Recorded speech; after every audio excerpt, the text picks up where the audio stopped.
Hello! Welcome to my channel. Huwag kalilimutan mag-subscribe, mag-likes at mag-share para updated kayo sa i-upload kong mga videos. Magaganda ang i-upload kong mga videos dahil ito ay informative, educational and interesting to watch. Nakakamangha at madaling maunawaan ng lahat. Marami kayong matututunan dito. Maghahatid sa inyo ng kaalaman at edukasyon. Huwag bibitiw, manood at makinig sa aking mga videos. Ang pag-uusapan natin ngayon ay tungkol sa kasong isinampa ni dating Senator Antonio Trillanes IV noong Martes, May 14, 2024. Nagsampa ng mga kasong libel at cyber libel laban kay dating presidential spokesman Harry Roque, pro-Duterte vloggers at hosts ng Sunshine Media Network International, SMNI, dahil sa patuloy na pag-atake at fake news. Inihain ng dating mambabatas ang mga reklamo sa Quezon City Prosecutor's Office at National Bureau of Investigation.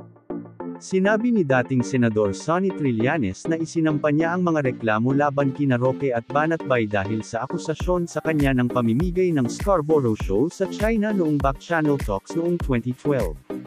Sinabi ng dating senador, isa sa mga masugid na kritiko ni dating Pangulong Rodrigo Duterte, na nagsampa siya ng mga reklamong libel at cyber libel laban kina Roque at Banatbay dahil sa akusasyon sa kanya ng pamimigay Scarborough Shoal, Panatag Shoal, sa China sa panahon ng Back Channel Talks noong 2012. Sa kanyang complaint affidavit, sinabi ni Trillanes na kinasuhan niya sina Roque, vlogger Banatbay at iba pang respondents matapos siyang akusahan ng pamimigay ng Scarborough Shoal sa China noong 2012 sa pamamagitan ng iba't ibang video na naipost sa social media noong Marso at Abril taong 2024. Lahat ng nabanggit ay malinaw na nagpapakita na ang mga pahayag na inilathala ni Respondent Roque ay mapanirang puri, walang katotohanan at walang batayan sa katunayan kung ano paman.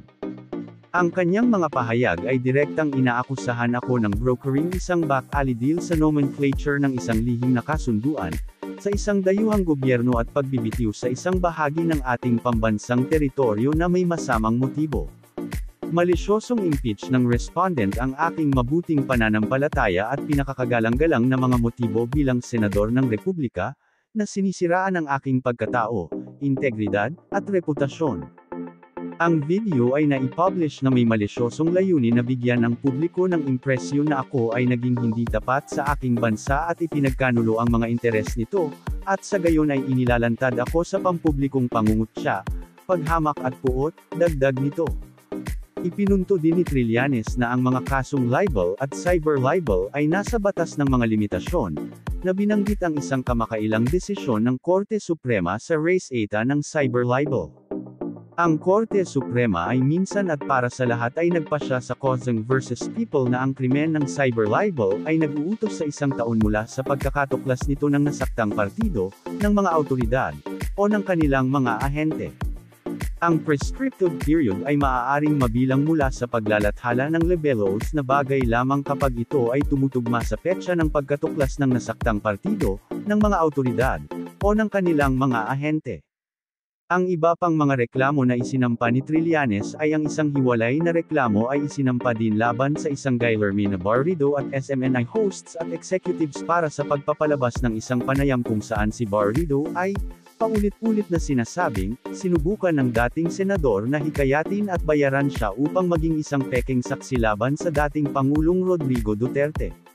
Si Barrido, noong 2019, ay nagsampa ng kasong kidnapong laban kay Trillanes, na sinasabing siya ay hawak mula ika-6 ng Desyembre hanggang 21, 2016, at pinilit na pumirma sa isang ready-made affidavit para sirain ang reputasyon ng kasalukuyang administrasyon ni Pangulong Rodrigo Roa Duterte. Bukod dito, nagsampa rin si Trillanes ng mga reklamong kriminal sa National Bureau of Investigation laban sa mga may-ari ng social media account ni Mr. Real Talker o Lods Chinito. Hanggang dito na lang ang video na ito. Thank you for watching.